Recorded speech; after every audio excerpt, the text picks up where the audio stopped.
Diálogos divergentes con Stephanie Maldonado Pérez y Juan G. Ramírez. Todo acercarse es poesía. Mirar adentro de las cosas, el cálido aleteo de la luz queriendo señalar el futuro, comenzarlo al menos. No me gustó la vida y quise devolverla, pero no supe a quién. Luego, por culpa de un reloj que danzaba en la pared, logré aceptar que soy la obra maestra de un autor desconocido. Hoy, en Diálogos Divergentes, hablaremos de la escritora barranquillera Marbel Moreno. Nuestra invitada de hoy es Luz Mary Giraldo. Luz Mary Giraldo, nacida en Ibagué en 1950, es una figura destacada de la literatura colombiana contemporánea. Su carrera abarca la docencia universitaria, la crítica literaria, el ensayo y la poesía. Doctora en Filosofía y Letras de la Universidad Javeriana, ha sido profesora no solo en esta institución, sino en la Universidad Nacional de Colombia. Sus obras han sido traducidas a múltiples idiomas y ha participado en diversos eventos literarios internacionales. Giraldo ha publicado numerosos poemarios que exploran temas como la identidad, el exilio, la memoria. Entre sus obras más conocidas se encuentra El tiempo se volvió poema, 1974, Con la vida, 1997, Llévame como un verso, 2011, Casa de sombras, 2019. Su poesía se caracteriza por una sensibilidad lírica que entrelaza lo simbólico con lo cotidiano. En el ámbito del ensayo, ha realizado importantes contribuciones al estudio de la literatura colombiana. Su libro Ciudades Escritas 2001 hace representaciones de la ciudad en la narrativa colombiana. Como antóloga, Giraldo ha compilado diversas colecciones que visibilizan la obra justamente de escritoras colombianas.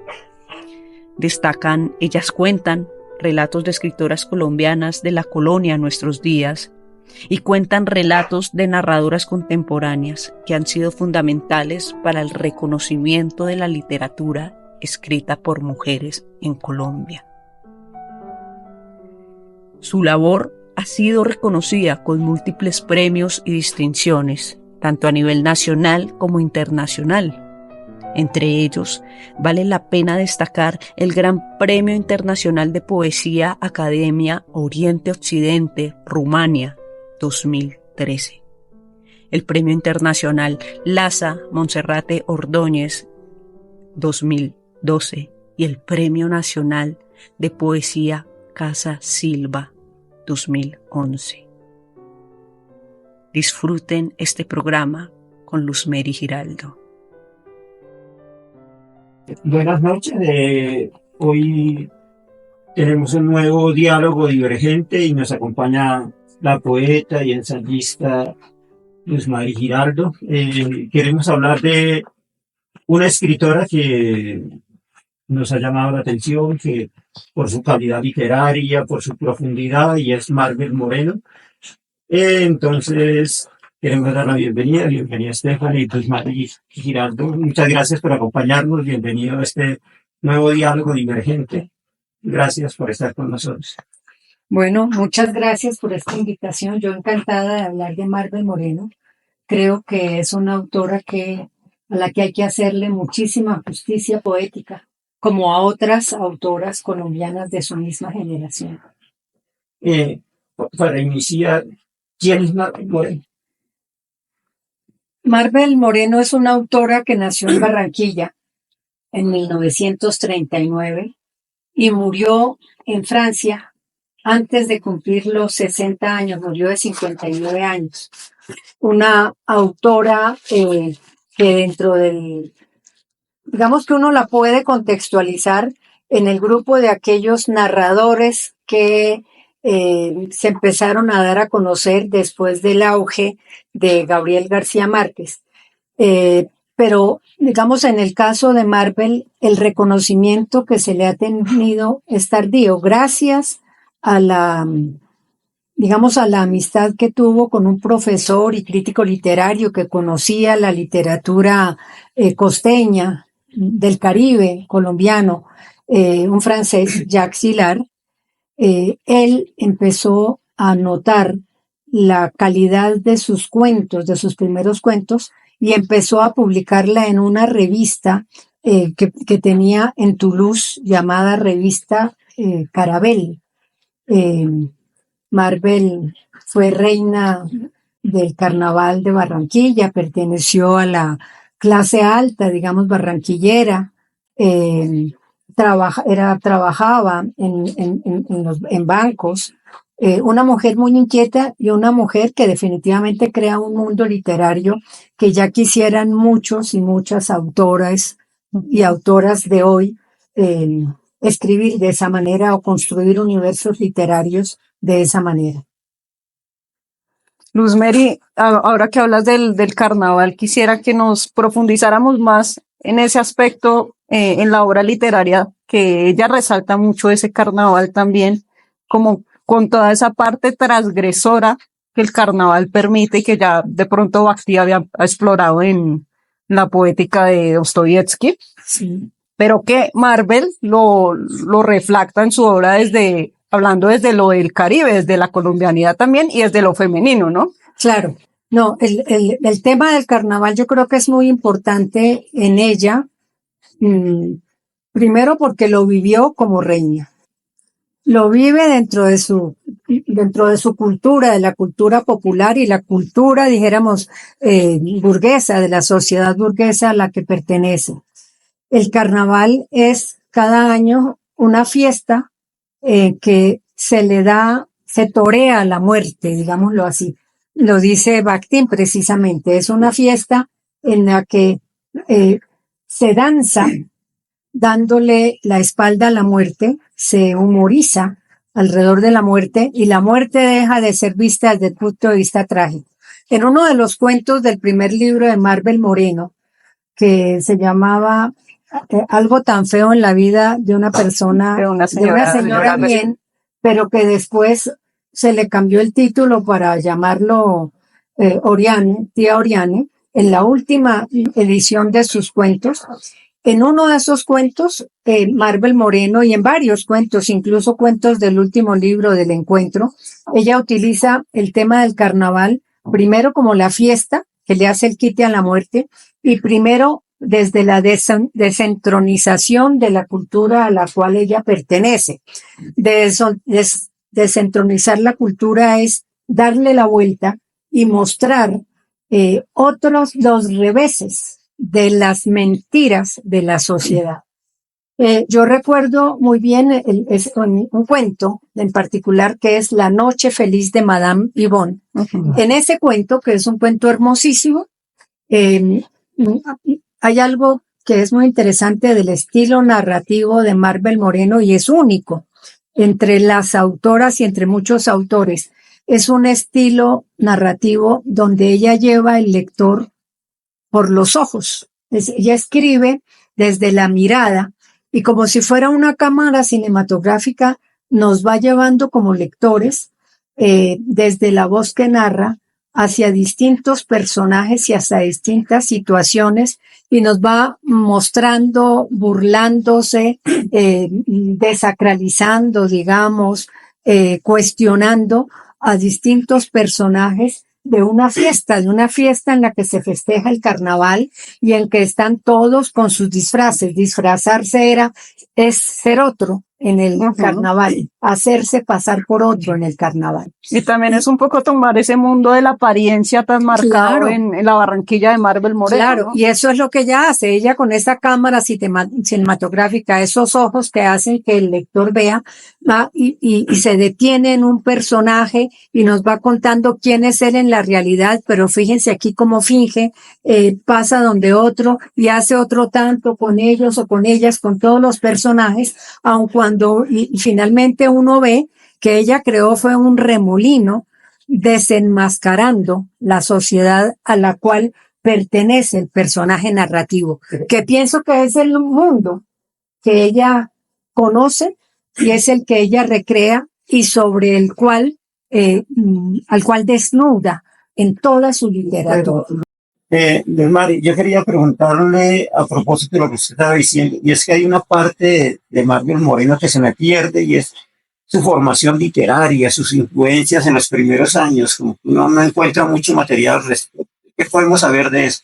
No, en las distintas, digamos, presentaciones que se hacen de ella, siempre se cuenta que primero por la sociedad a la cual perteneció, en Barranquilla, todos sabemos que es una ciudad puerto y es una ciudad por donde inicialmente entró la cultura europea a Colombia. Barranquilla fue en su momento una de las ciudades más adelantadas, digamos, en cultura, en ingreso, dijéramos, de lo que sería pensamiento y sensibilidad de la cultura francesa, en un refinamiento fundamental que de hecho en la literatura de Marvel Moreno se ve la exquisitez, el decorado, los tapetes, las cortinas, las paredes, las lámparas, todo eso es de una tradición, dijéramos, de sociedad burguesa que está muy marcada, de hecho, y lo han estudiado, en la sociedad y en la cultura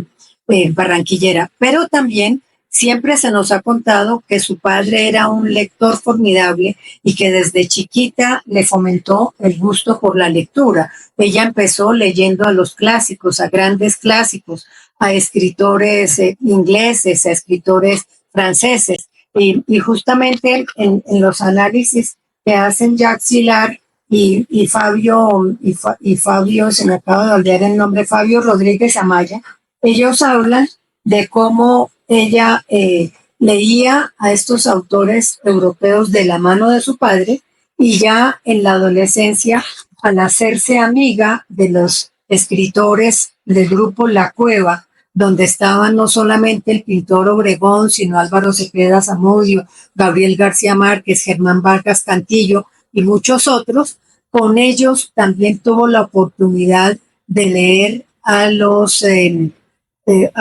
escritores ingleses, a Faulkner, por ejemplo, a Hemingway. Es decir, ella siempre fue una persona que estuvo al calor de grandes autores, de clásicos europeos, clásicos en lengua inglesa y clásicos norteamericanos. En ese grupo de La Cueva, que fue tan importante incluso para Gabriel García Márquez, a ese grupo perteneció un escritor catalán que lo llama García Márquez en 100 años de soledad, el sabio catalán, que parece también fue muy amigo de ella y la introdujo en nuevas lecturas. Entonces, desde jovencita estuvo motivada por la lectura, sobre todo hasta donde yo tengo conocimiento, la lectura de narradores. Yo no he sabido que hubiera sido lectora de poetas, sino básicamente de grandes narradores y sobre todo de cuentistas. Pues Mary, una cosa, yo sé que el estilo de Marvel Moreno es muy distante al de todos los de La Cueva, y me queda, bueno, hablando de influencias, que obviamente todo escritor está influenciado, pero ¿crees que es posible rastrear la influencia de escritores colombianos en su obra? Porque hay una ruptura muy fuerte en el estilo de ella en comparación a sus contemporáneos, ¿no? Yo he sostenido que la generación a la cual pertenece Marvel Moreno en la literatura colombiana es una generación de autores y autoras que están en plan de hacer una ruptura de lo que hicieron los narradores, o deslindarse más bien de lo que hicieron los narradores del boom latinoamericano, que eran fundamentalmente experimentales, que estaban muy acompañados del pensamiento o fomentaban el pensamiento en torno a la Revolución Cubana, que buscaban también tomar muchísima conciencia de la ciudad y de la historia misma latinoamericana.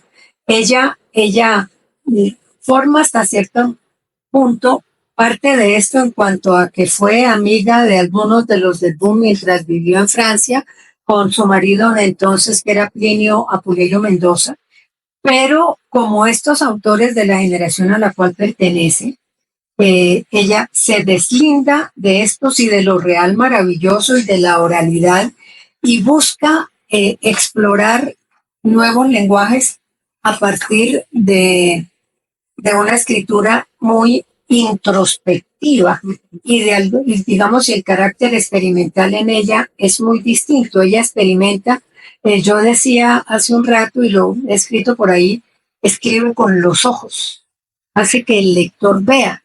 Y al escribir con los ojos, en ese sentido es muy distinta de sus compañeros de época. Cuando hablo de esos compañeros de época, hablo de Óscar Collazos, hablo de Elena Araujo, hablo hablo de R.H. Moreno Durán, hablo de Luis Fayad, de muchos de esos que también estuvieron en esas épocas en Europa. La, Hablo también de la autora de La pájara pintas, de Alba Luciángel.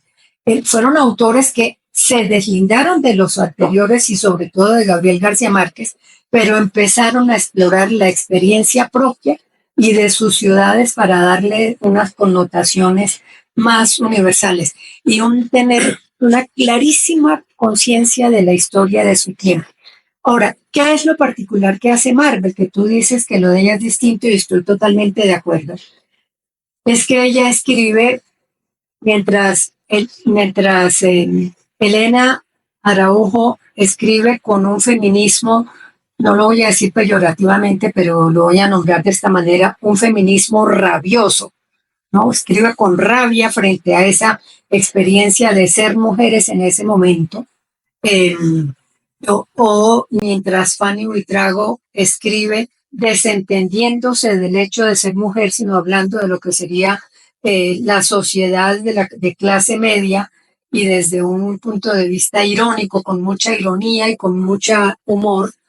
Marvel Moreno le apunta más hacia esa introspección y a poner en tela de juicio las sociedades patriarcales y matriarcales sostenidas sobre todo por las mujeres, no solamente por los hombres. En eso ella es muy interesante. Entonces, temáticamente eso, entonces es darle el quiebre dijéramos, a la mujer como centro del universo, sino más bien criticar eso.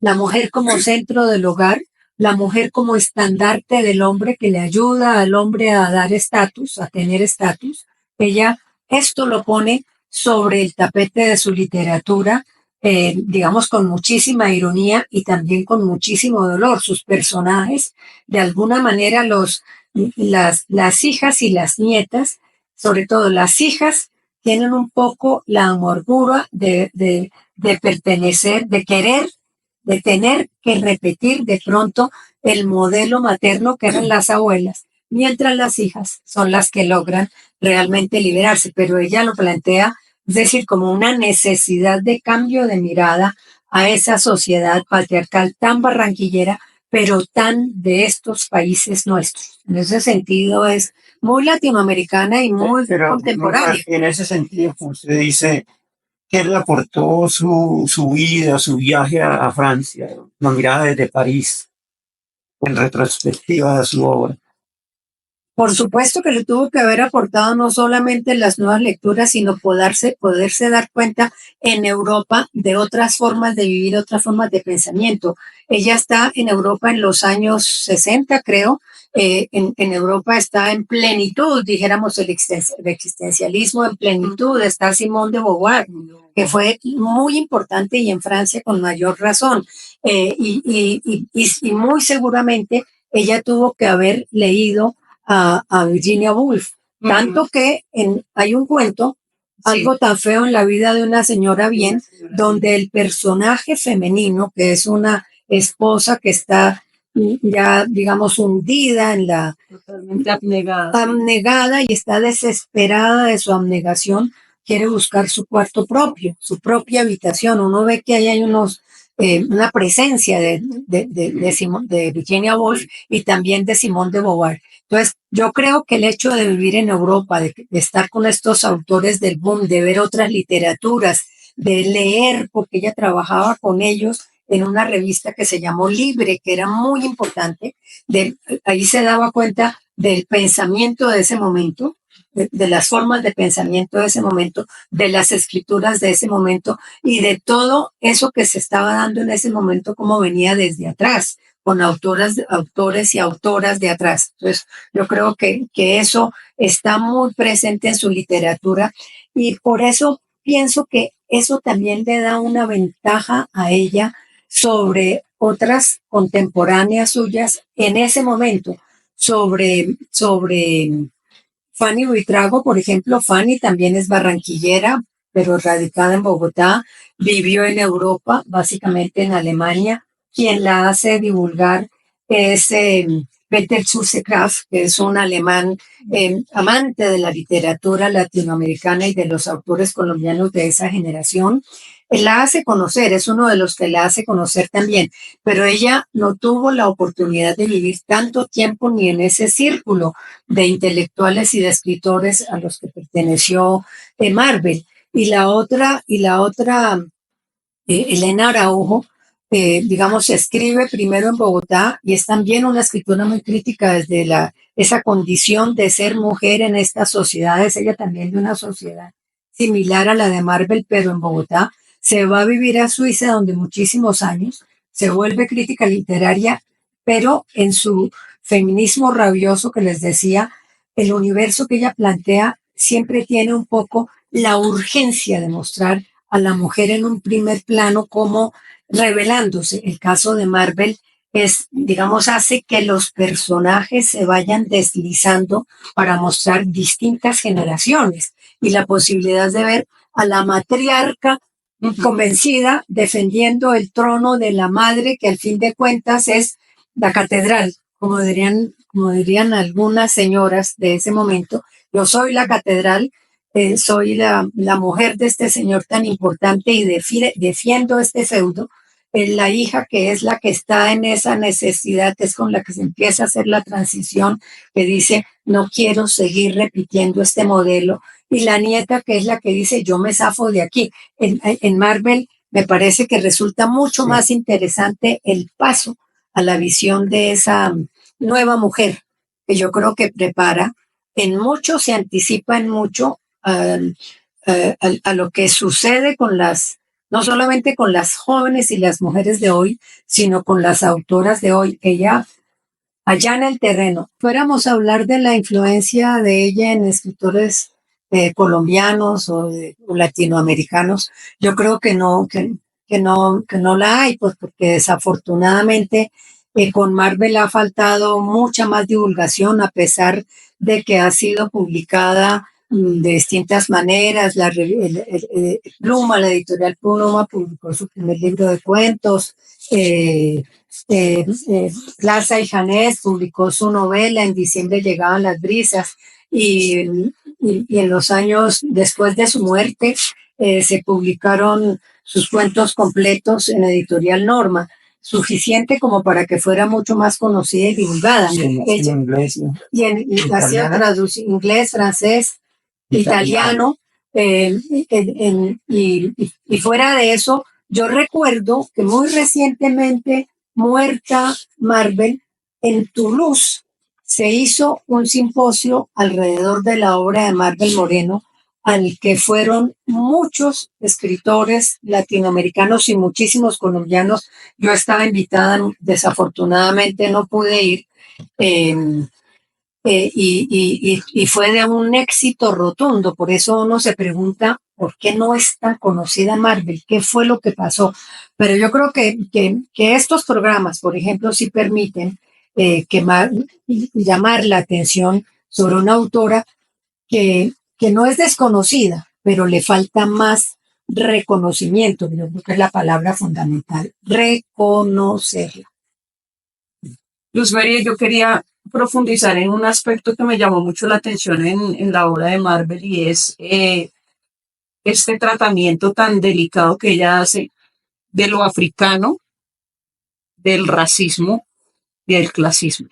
Sí, es muy bello. Digamos que con las sociedades marginales, ella es muy delicada. Eh,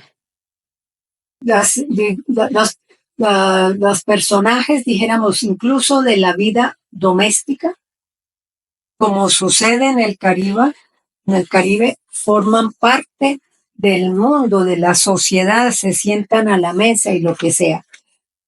Los africanos, dentro de lo que es esta cultura negra, el cuento Barlovento, que por ejemplo lo recrea, que tienen también todos estos rituales y que tienen toda esta experiencia con la danza, con la música, con los ritmos, ella rescata todo esto y le da un enorme valor porque lo considera también parte de la idiosincrasia y al mismo tiempo porque ella, en ese afán de desentronizar las clases altas, buscar igualar a todo el mundo.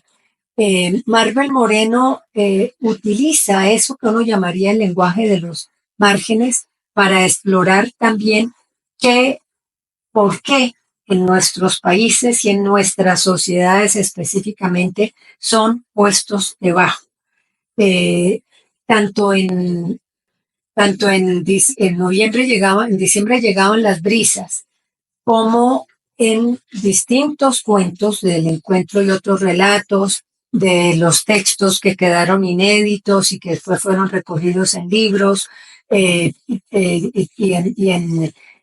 su primer libro de cuentos, El mundo de los negros está ahí. Ese mundo de los negros tiene que ver con la magia, tiene que ver con la fiesta, tiene que ver con la sensualidad, tiene que ver con el erotismo, en última instancia, con la vida misma como verdadera vida, que eso también me parece bellísimo. Y en eso yo le encuentro una sintonía con lo que un escritor de su época, que es caribeño también, Germán Espinosa, hizo sobre todo en su novela La tejedora de coronas, la cultura negra.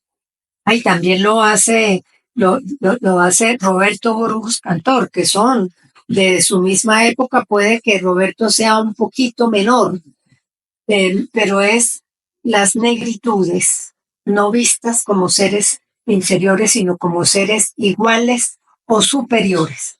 Entonces, en eso sí hay digamos, una propuesta de Marvel muy interesante. Yo recuerdo también, además de Barlovento, que es el ritmo, la fiesta, la sensualidad, el erotismo, recuerdo un cuento de su primer libro, que se llama Ciruelas para Tomás, que es un cuento, a mí me encanta, es un cuento doloroso, una mujer que fue abandonado, pues al fin de cuentas por el patrón, por el hijo del patrón o por el patrón, que se va como un macho, la abandona mientras se monta en un caballo y uno apenas oye el sonido de los cascos yéndose, y al cabo de los años la voz que narra nos recuerda que hace 50 años Tomasa se fue y se fue partida por la mitad, abandonada. Y ese personaje, Tomasa, en ese cuento es reivindicado, ¿no? A través de la voz narrativa que es la voz de una niña.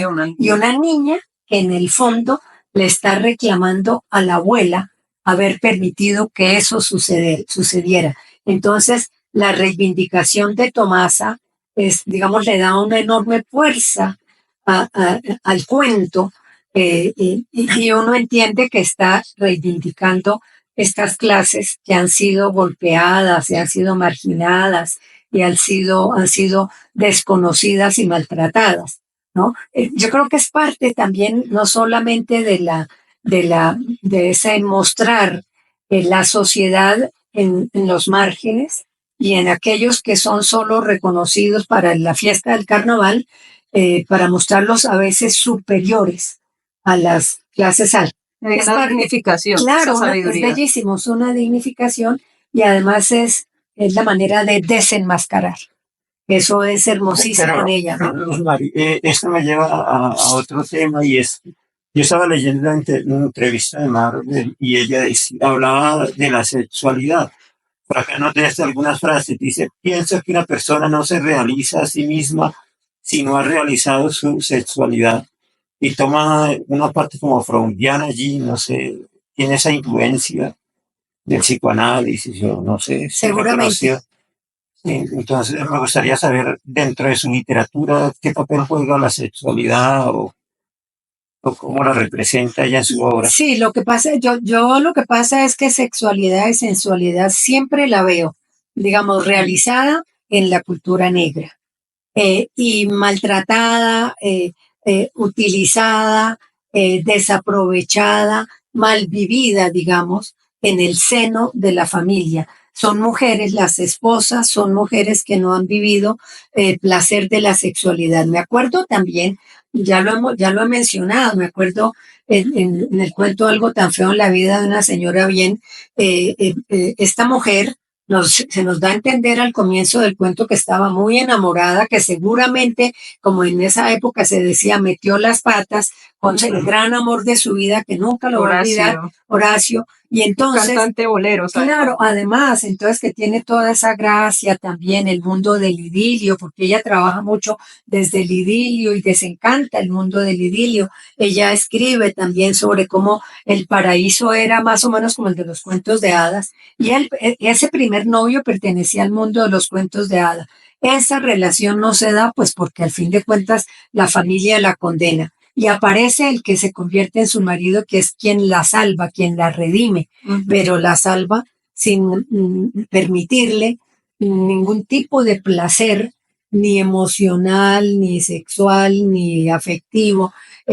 Casi que ella dice al final, ¿para qué el placer de tener una casa linda, unos lindos hijos, una familia modelo, si yo solamente hoy por hoy lo único que quiero es el cuarto donde yo me pueda encerrar a intentar vivir mi propia vida? Ahí uno entiende perfectamente que el placer que ella tuvo con ese jovencito en sus épocas juveniles no fue posible nunca más, nunca más. Entonces ahí es donde está lo que ella está mostrando. La familia tradicional no permite los grandes placeres, no es la familia tradicional.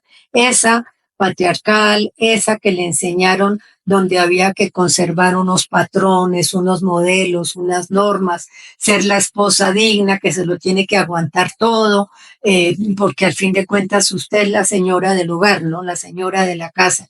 Y en ese personaje que menciono de ese cuento, ni los hijos celebran la necesidad de su mundo propio, ni siquiera los hijos la sienten como una loca. Entonces, la realización no está ahí, que es lo que lo que Marvel pone en crisis. No hay que vivir la sexualidad para ser feliz, pero hay que saber dónde vivirla o dónde está. Sí, me hizo acordar del personaje de Eulalia de En diciembre llegan las brisas, Sí. ¿no? Que narra eso. Creo que la mamá de Dora es un personaje secundario. Sí, Entonces ella dice, tuvo su hija y creo que fue el único encuentro con su esposo. Y sí, después también vivieron, convivían, pero no había esa cercanía ni física, ni siquiera sí. sentimental. Que es hablando del matrimonio tradicional, el matrimonio para tener hijos. Es para tener hijos, Sí, no para porque ni vivir el siquiera- placer. Por eso es que ella, en los cuentos que es donde se explaya muchísimo es curioso porque es en la condensación de los cuentos, en la noche feliz de Madame Yvonne, en Oriana, tía Oriana más bien, a ella le fascina el mundo de Oriana porque se da cuenta que es un mundo distinto. Oriana sí parece vivir todos los placeres, la libertad, y desde el decorado de la casa, la voz narrativa, que es una niña, va caminando en puntas, recorriendo los corredores, las habitaciones, la sensualidad de cada una de las cosas, el álbum, y se da cuenta de que la tía, que se ha sabido construir su propio mundo, si puede ser feliz. Y uno ahí deduce que esa tía, Oriana, sí lo ha vivido todo, que es lo que la niña quiere. Luz Mary, yo quería que habláramos de la presencia o esa relación más bien conflictiva que hay, la relación madre, hijo y nieta, pues que también lo mencionabas, en la obra de Marvel Moreno. Sí, yo creo que eso está muy, muy ligado a esa experiencia de las matriarcas asumidas de generación en generación como las que sostienen digamos, el poder del patriarcado. Tanto en la novela como en algunos cuentos, la gran matriarca, que es la abuela, que es la que preserva esa tradición de la mujer que le rinde culto al marido, aun cuando ellas sean las patronas del hogar, digamos, ¿no? Eh, digamos, genera un conflicto permanente frente a esa figura mayor con las que van descendiendo.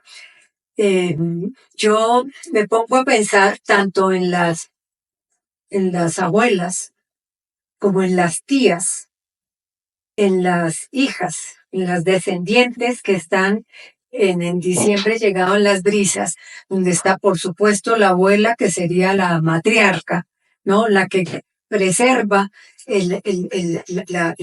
a la sociedad, los principios de la sociedad masculina, que cuáles son los de sostener el poder, tener un poder adquisitivo, digamos, suficiente para mantener una gran familia con unas mujeres que para él son sus estandartes, serían las de mostrar, pero eso está también puesto en relación y conflicto con las tías y al mismo tiempo se va a ver en crisis en la parte de la mitad que son las hijas y después vienen en hacia las nietas que serían con las que se establecerían los nuevos tiempos o los de la liberación. Eso está también en algunos cuentos. Yo creo que la maternidad tiene que ver con eso. Hay un resentimiento de las descendientes frente a las matronas, porque son las que se han encargado de sostener de generación en generación esos principios. La maternidad también ahí muestra, digamos que un conflicto fuertísimo con la maternidad hay en un cuento que se llama Una taza de té en Augsburgo, me acabo de acordar, que es precisamente visto a través del enfoque de una hija que ha, digo entre comillas, perdido a su madre en el momento de nacer. Esto sucede en Europa. eh, tal vez puede ser, pienso que puede ser por el sitio en Alemania. Una mujer ha tenido una hija, le han quitado una hija que se ha dado una adopción. Con los años, esta hija, que es una joven modelo muy cotizada, muy reconocida, muy autosuficiente, decide conocer a su madre, esa mujer alemana, que ha pasado la vida sufriendo porque no pudo tener nunca esa hija. Esa madre corresponde a las que están en la mitad. Al ser citada por esta hija, acude al encuentro y la hija es de lo más frío, se venga de la madre en el sentido de la frialdad, de la distancia, del usted no existe definitivamente para mí, ¿no? Ahí yo veo ese quiebre brutal que quiere mostrar Marvel Moreno frente a las abuelas que son las causantes de la continuación de este mundo. ¿Qué es lo que hace esta hija? Reclamarle a la inversa, a la madre que dejó que la arrancaran de su lado, reclamarle a la inversa. No puede reclamarle a la abuela porque no está, pero le reclama a la madre no haber tenido la suficiente fortaleza para conservarla.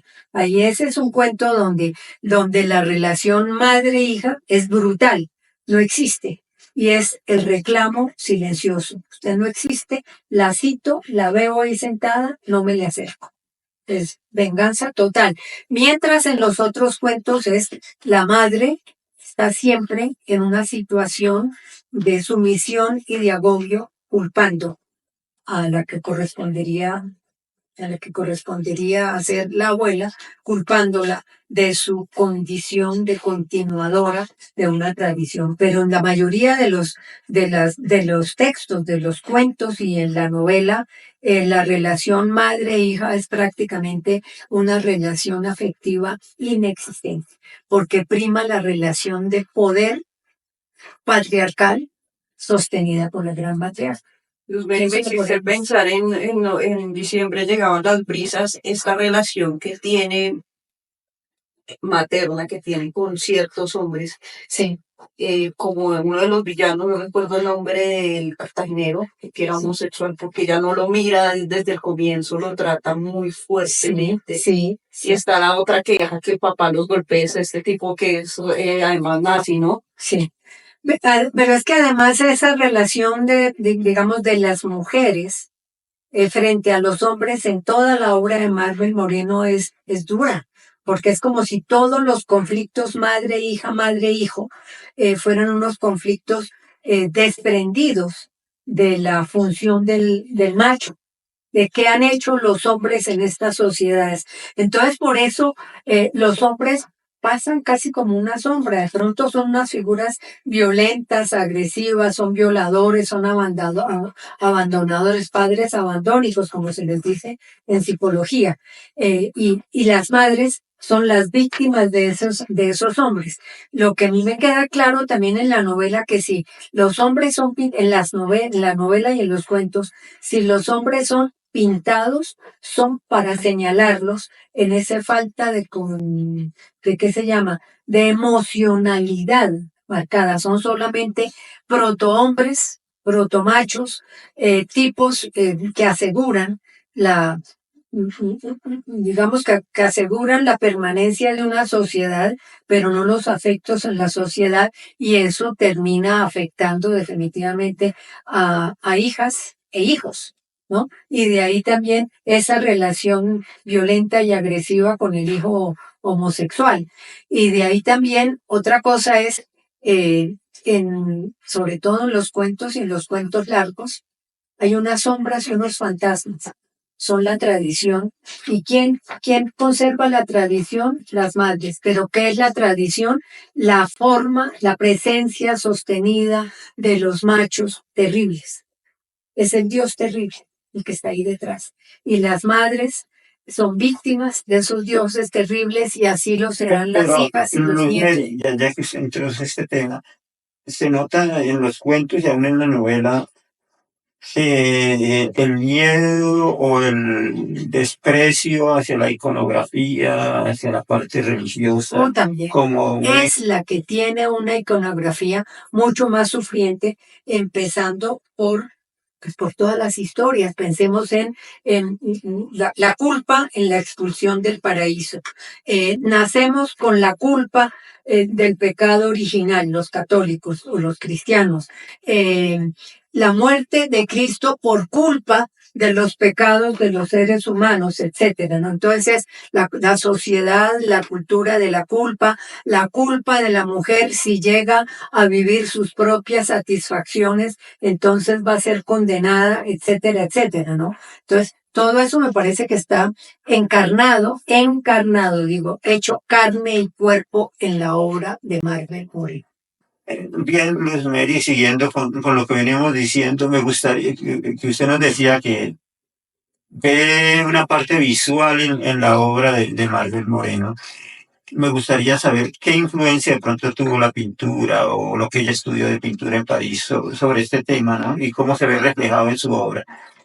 Sí, ella pues indudablemente influye mucho la pintura. No sabría pintores específicos, pero no solamente la pintura, digamos, de cuadros, si se quiere, óleos o lo que sea, sino la pintura cinematográfica, que es lo que yo creo que en el estilo narrativo de ella se muestra en un movimiento, ese movimiento que he señalado, narrar con los ojos. Cuando ella narra, va pintando. Cuando ella narra, incluso hay cuentos en los que ella habla de las pinturas en acuarela, por ejemplo, que parece que era algo de lo que ella había empezado a estudiar. Eh, si hablamos de pintura, cuando ella narra, no describe, sino va haciendo trazos. Ese estilo que tiene que ver, que es muy visual, también no, llega a ser un estilo, digamos, muy compacto. Comentábamos fuera de aquí de cámaras, que narra con el cuerpo, que narra de manera muy visceral, con mucha intensidad, digámoslo así, pero yo sostengo, narra de manera compacta en la medida en que está imbricando muchos temas en una sola página, por ejemplo, que hace que el lector tenga que detenerse y respirar para poder identificar cada uno de los temas dentro de los segmentos del relato o del fragmento de novela, para identificar aquello en lo que a lo que se está refiriendo o lo que está describiendo. Entonces es un estilo narrativo llano, porque es sucesivo, pero al mismo tiempo compacto, está conteniendo muchas cosas, casi que no deja respirar al lector. El lector tiene, por eso digo, tiene que detenerse a mirar. En ese sentido, yo sí pienso que ella tiene que ver, es similar a algunos autores de su generación. Y yo puedo comparar el estilo narrativo dentro de eso compacto, dentro de eso estar diciendo muchas cosas, dentro de esto de estar apretando, condensando sería la palabra. Yo pienso que en algunas cosas es muy próxima a la forma de escritura de R.H. Moreno Durán, por ejemplo, sin el barroquismo de R.H., porque R.H. se vuelve un autor de jeroglífico, ¿no? Muy neobarroco, y lo mismo a la escritura de Germán Espinosa, ¿no? Que aglutinan muchísimos temas. Ella es mucho más llana, es mucho más suelta que ellos dos. Puede ser más próxima a Óscar Collazos, por ejemplo, pero con mayor condensación que Óscar Collazos. Entonces, es un estilo narrativo visual, cinematográfico, con mucho movimiento, muy visual, yo insisto permanentemente, es muy visual, y hay una perspectiva visual que incluso es digamos, hacer ver lo bondadoso de la misma manera que hacer ver lo perverso, porque ya estamos en un primer plano donde todo está bien, es edénico, y de pronto, sin que nos demos cuenta, estamos en la perversión del Edén. Eso ni García Márquez lo hizo en sus primeros cuentos, por ejemplo. Entonces, es una autora, yo creo que es una maga del cuento. Sí. Marca una ruptura, es, digamos, hemos citado el cuento Ciruelas para Tomás. Al final hay como una polifonía, una mezcla de recuerdos y de voces que se superponen. Todo eso marca una ruptura en la obra de Marvel. En la obra de Marvel no, en la obra de las escritoras colombianas y de los escritores de ese momento, ¿no? Por eso yo digo la condensación. Yo creo que frente a lo que a lo que escribían los autores entonces, estamos hablando del año 69, donde publica los años 60 al 90. Es cuando ella muere en el año 95, en el año 92, si no estoy mal, publica su último libro de cuentos. Ella sí establece, más que una ruptura, yo digo, se deslinda de la forma en la que están escribiendo, han escrito sus contemporáneos, sus contemporáneas, ¿no? Las autoras de su tiempo eran más lineales en su escritura, mucho más lineales, así fueran mucho más críticas. De pronto, por eso digo, de pronto, esa escritura que compacta tantos temas, y aún las formas, amarra un universo con mayor complejidad. Diría yo que eso es lo que engancha al lector también. Claro, claro, porque además yo creo que tiene la sabiduría de narrar, por eso insisto, narra con los ojos. nos está llevando a ver, y entonces uno se engancha y tiene que detenerse para poder mirar bien, no es para leer bien, para mirar mejor. Y que no le interesaba, yo creo, la sobreproducción, sino que era una escritora que revisaba mucho sus textos y se nota en sus cuentos, además, porque sus cuentos son Muy limpio. exquisitos, limpios y sobrios. Y es la exquisitez, esa exquisitez que yo digo, muy propia de, digamos, de esa finura barranquillera que ella asimila, digamos, por cultura, por el medio en el que está, pero que también se nutre de las grandes lecturas que pudo tener de sus contemporáneos en Europa o de aquellos autores, porque leyó a Joyce siendo muy joven, que es difícil, ¿cierto? Pero leyó a Faulkner también, siendo muy joven, y leyó Catherine Mansfield, por ejemplo, ¿no? Entonces, una serie de autores importantes, ¿no? Y leyó a sus contemporáneos mayores, que eran los del boom. Entonces, que tenía mucho de dónde agarrarse, y vio cine. Y le dedica cuentos, por ejemplo, a cineastas. Por ejemplo, me acuerdo de Fina Marrús, a quien le dedica uno de sus cuentos. Fina García Marrús, a quien le dedica uno de sus cuentos. Y yo creo que, digamos, hay un estilo distinto del. Pero hay una cosa también, porque hay personas que preguntan que por qué no escribe en sus mundos o sus lenguajes como Alejandra Pizarnik siendo contemporáneo.